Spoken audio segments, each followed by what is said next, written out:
د پیغمبر تر گویا چې چا 19 ټوټې کلمې یې ترې رابار کړې، هغه پیغمبر ستا پیغمبر د معافی اعلان وکړ، ستا پیغمبر په تندي باندې ولګېده، د معافی اعلان یې وکړ، ستا د پیغمبر نه وینې وبهېدې، د معافی اعلان یې وکړ، ستا پیغمبر ته کنزل وشو، ستا پیغمبر د معافی اعلان وکړ، ستا د پیغمبر غاښونه شهیدان شو، د معافی اعلان یې وکړ، ستا د پیغمبر په ناموس باندې حمله وشوه، د معافی اعلان یې وکړ، پته ولګېده چې اصل شی معافي ده. دا ته دا پته ده چې د کوم ذات امتي دا قتل و قتال د محمد رسول الله په امتیانو کې عام شي. د هغې متعلق د قتل وبال ویم چې څومره عظیمه ګناه لري. قرآن کې الله فرمایل چې ومن یقتل مؤمنا متعمدا، چا چې یو مؤمن قصدن عمدن قتل که فجزاؤه جهنم خالدا فیها، الله وی ما یو عذاب تیار کړی دی چې هغه د جهنم عذاب دی، ها د جهنم ته به مؤمنانم غورځوم، د جهنم ته به فاسقانم غورځوم، د جهنم ته به زناکارم غورځوم، د جهنم ته به شرابیانم غورځوم، د جهنم ته به لوتیانم غورځوم، د جهنم ته چې په مخ ته ځمکه عظیمه ګناه وکړه، د والدینو نافرمانی وکړه، جهنم ته به غورځوم. زما د رب ذات باندې والیمین الغموس، په دروغه باندې قسمونه وکړه، دا جهنم مې تیار کړی دی. د خپلې ښځې دپاره بې حق طلاقونه وخوړل، ها جهنم مې تیار کړی دی. لیکن دا جهنم د یو وخت دپاره دی، د مؤمن دپاره چې عذاب برابر شي، د مؤمن عذاب برابر شو، د جهنم نه به وباسم، واپس مقابله کې جنت ملاویږي. لیکن د دوه افرادو دپاره ما جهنم ابدالآباد تیار کړی دی چې لا متناهي زمانه به دغه انسان په جهنم کې پروت دی، یا به دا انسان کافر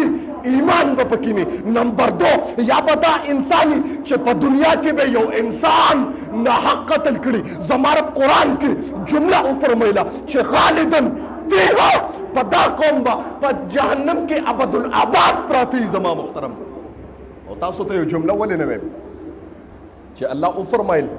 چې خالدن فیها، دا جمله ما صرف کافر د پاره ویلې ده. خالدن فیها دا جمله په جهنم کې ما صرف د کافرانو د پاره ویلې ده، چې کافر به ابدالآباد په جهنم کې پروتي. نن وسره یو کس بلم ملاوم چې هغه انسان د زماره قرآن کې تذکره وکړه چې ومن یقتل مؤمنا متعمدا، هغه انسان دی چې په امتیت کې و په انسانیت کې یو انسان حق قتل کو، څنګه چې کافر ابدالآباد جهنم کې پروت دی، داسې به دا قاتلم ابدالآباد په جهنم کې پروت دی. او زندگی هغه زندگی ده چې نه ختمېدونکې زندگی ده. د دنیا خو دغه زندگی و چې ختمه شوه، د دنیا دغه زندگی و چې ختمه شوه،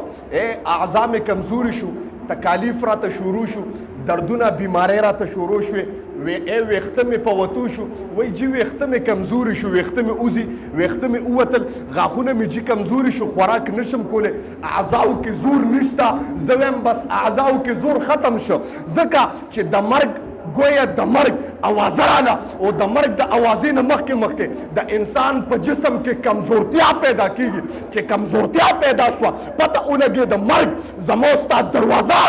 وټکوله. زما محترمو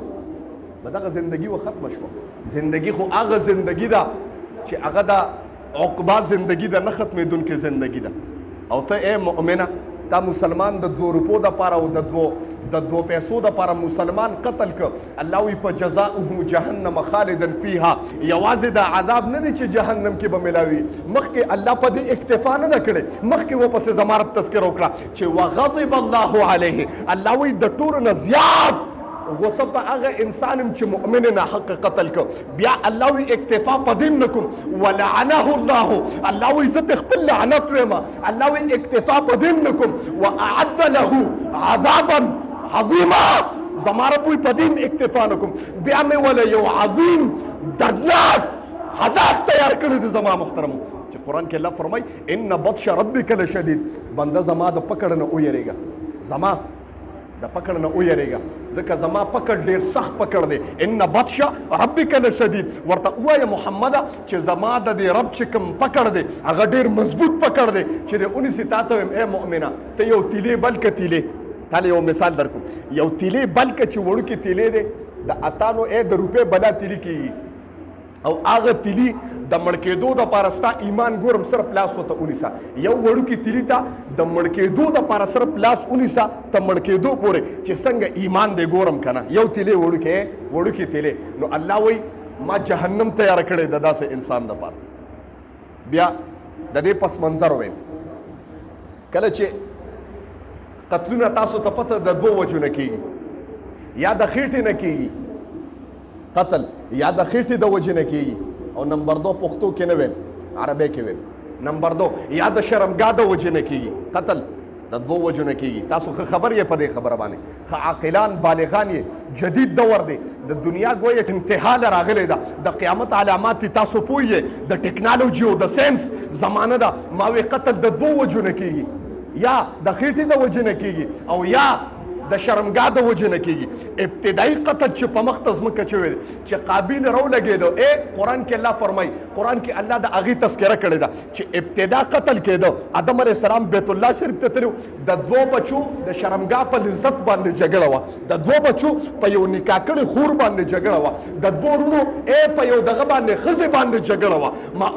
ما وی قتل د دوو د وجې نه کېږي ابتدایي داسې وشوه چې قابیل راولګېده حابیل یې قتل کو نقطه لا د قتل طریقه نه ورته چې مړی به څنګه کوم جي په دنیا کې لا مړی نو شوی په دنیا کې لا د مړی کولو طریقه نه ورته مړی به څنګه کومه نو شیطان ناغې د قتل کولو طریقې وښوله یو لویه ګټه یې راواغېسته او یو انسان یې جوړ کړو د هغه د سر له راخلاصه کړه قابیل هم دا کار وکړ یو لویه ګټه یې راواغېسته قرآن د هغې تذکره کړې ده حابیل ورته وایي حابیل ورته وی لئن بسطت الی یدک لتقتلنی که ته ماته دې دپاره لاس را وړاندې کې لتقتلنی چې ما قتل کې خو لیکن زه وما انا بباسط زه داسې نیم چې تا قتل کړم ځکه انی اخاف الله رب العالمین زه د الله نه یېرېږم ابتدا کې چې د قتل ابتدا وشوه قابیل حابیل قتل کو آدم علیه السلام په بیت الله کې ناسته د ځمکې نظام بدل شو د ځمکې کې چې کوم راحت او سکون خوږوالی ختم شو د اسمان شینوالی په توروالي باندې بدل شو د ځمکې خوږوالی او لذت ختم شو د اسمان گویا چې انتها وه د قبر توروالی ظلمت راخور شو ونو پاڼې وغورځولې ونو میوې وغورځولې ځناورو بچي وغورځول ونو کې قسم دې کې کر پکې را پیدا شو وی آدم علیه السلام د جبرین نه تپوس وکړ وی د دنیا نظام بدل ښکاره کېږي ولې د دنیا نظام بدل ښکاره کېږي ولې ورته جواب کې وی بدل به نه ښکاره کېږي زما رب دونه په عذاب کې دی چې ستا یو زوی را لګېدلی دی په مخ ته ځمکه چې ستا بل زوی یې قتل کړی دی او اوس هلته پروت دی سر ته ورته ناست دی زما محترم هغه ابتدا د قتل وشوه ابتدا د قتل وشوه مسلمانانو تاسو ته ویم در اوسه پورې بلکې د قیامت د سبا پورې چې څومره قتلونه کېږي د قابیل پکې برابر حصه ده بس ایجاد یې د قتل وکړ ما ووې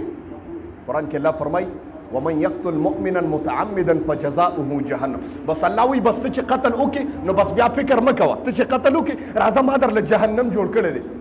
تاسو ته وایم الله وایي چې قتل وکړې راځه ما درله جهنم جوړ کړی دی بل خوا مه ځه او نه تلی شي ما دلا جهنم جوړ کړی دی او زه تاسو ته یو خبره کوم ته په څه باندې جنګ کې مؤمنه ته په څه باندې جنګ کې ابلس یو دغه مې وکړه یو ویډیو